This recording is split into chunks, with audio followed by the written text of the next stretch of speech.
Luar biasa, saya nggak menyangka. Aja nih, hai guys, jangan lupa ditonton. Ini apa ya?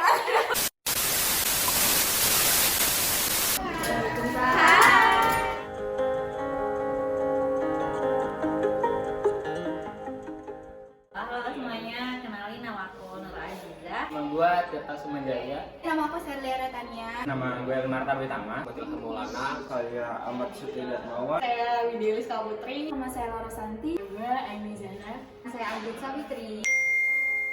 Menurut kakak, badan eksekutif mahasiswa itu apa sih kak? Lembaga eksekutif tertinggi yang ada di kampus. Wadah intelektual, laboratorium hidup di mana di badan eksekutif mahasiswa itu banyak hal yang bakal kita dapat. Revitalisasi pemikiran juga akan dilakukan di sana, di tempat kita mengabdi. Dipimpin oleh seorang presiden mahasiswa, lalu dibantu oleh wakil presiden mahasiswa. Wah, kedua bagi saya. Sebuah keluarga di mana kita melakukan suatu hal yang memang benar-benar dituangkan untuk kebermanfaatan. Bukan hanya sebagai eksekutor tertinggi saja, akan tetapi ketika menjalankan sebuah badan eksekutif ini juga kita menjalankannya dengan sebuah kekeluargaan.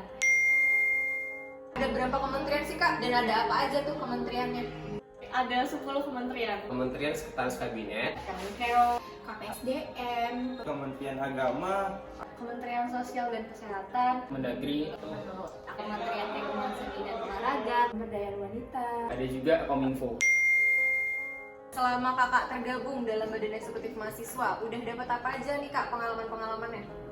Kalau pengalaman apa ya? Kalau dari pertama itu banyak diajarkan terkait saya tahu loh ternyata yang demo-demo itu nggak sembarang cuma turun ke jalan, ternyata ada runtutannya, dapat relasi juga. Beberapa kali kita ikut forum-forum di luar, beberapa kali juga kita diskusi dan komunikasi sama presma-presma atau mahasiswa yang ada di luar. Itu sih yang paling berharga, pengalamannya adalah relasi dan menebarkan kebermanfaatan untuk halayak ramai itu luar biasa. Banyak banget pengalaman dari pengalaman hidup, pengalaman berorganisasi, pengalaman di pengembangan diri maupun terkait bagaimana kita menjalankan proker, kayak mana kita menjalankan agenda, pengalaman di mana kita harus mengerjakan sesuatu yang kita nggak siap dan harus siap. Berbagai macam pengalaman itu didapatkan di BEM. Nggak bisa kita dapetin di kelas. Jalan-jalan ya, nggak jalan-jalan terjadi gitu. Waktu dulu pasti pernah yang namanya melewati masa-masa open recruitment kan kak? Pasti udah pernah ngerasain rasanya tes wawancara, tes tulis, dan lain-lain gitu. Ini kan kita di tahun 2022 open recruitment lagi nih badan eksekutif mahasiswa. Ada nggak sih tips and trick supaya nggak takut menghadapi open recruitment, nggak takut menghadapi wawancara? Mungkin boleh dong di-share ke teman-teman yang nonton nih.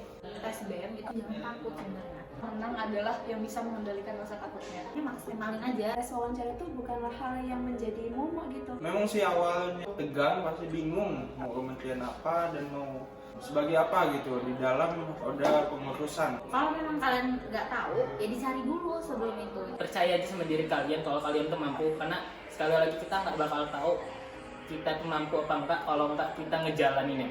Berani saja dan berdoa. Gasak aja. Coba aja, yakin aja sama diri kalian, karena setiap orang tuh punya dasar untuk bisa memimpin. Kalau orang-orang bilang saya nggak bisa memimpin, saya nggak bisa punya tanggung jawab. Toh kalian datang ke sini pun sebagai mahasiswa dari orang tua kalian punya dasar gitu. Kalian seorang pemimpin, kalian bisa bertanggung jawab sama akademik kalian dan itu harus tetap dijaga sih. Kalau bisa dikembangkan ya di sini gitu, di BEM.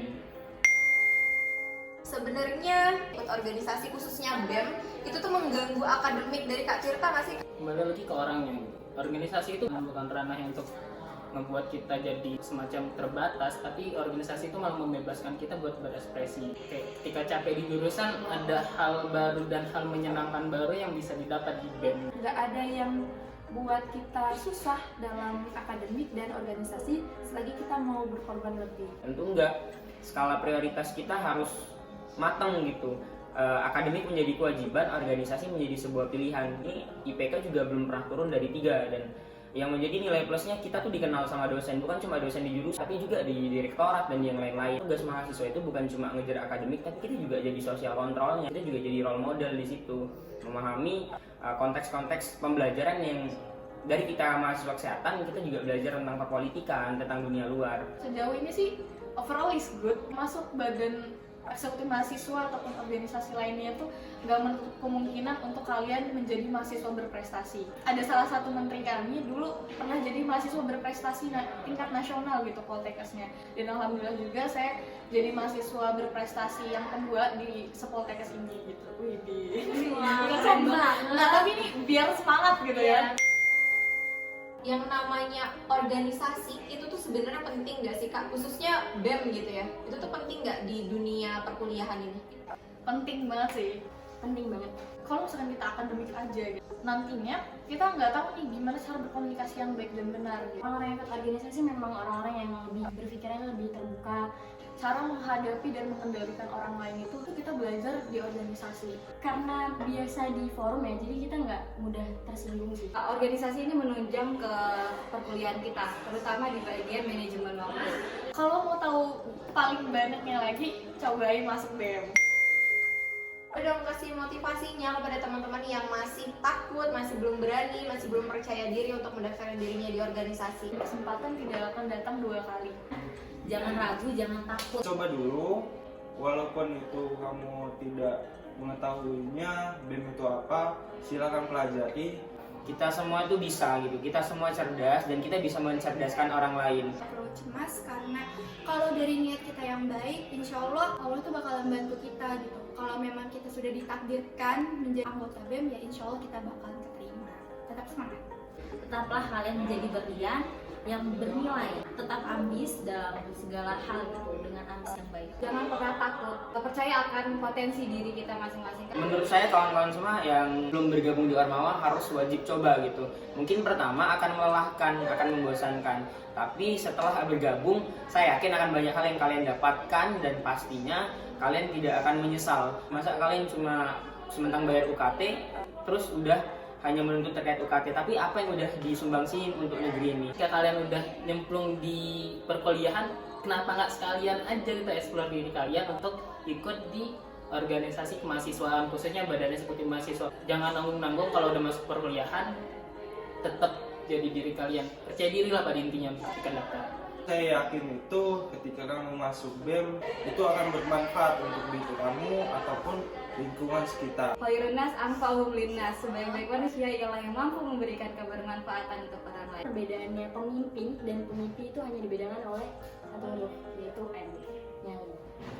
Untuk kalian semua yang mau daftar BEM dimanapun kalian berada, dengan siapapun kalian, Harus daftar, masih banyak waktunya nih, sampai tanggal 27 Januari. Gunakanlah kesempatan ini dengan sebaik-baiknya. Jangan hanya jadi mahasiswa yang kupu-kupu aja. dan jangan lupa bergabung di badan eksekutif mahasiswa.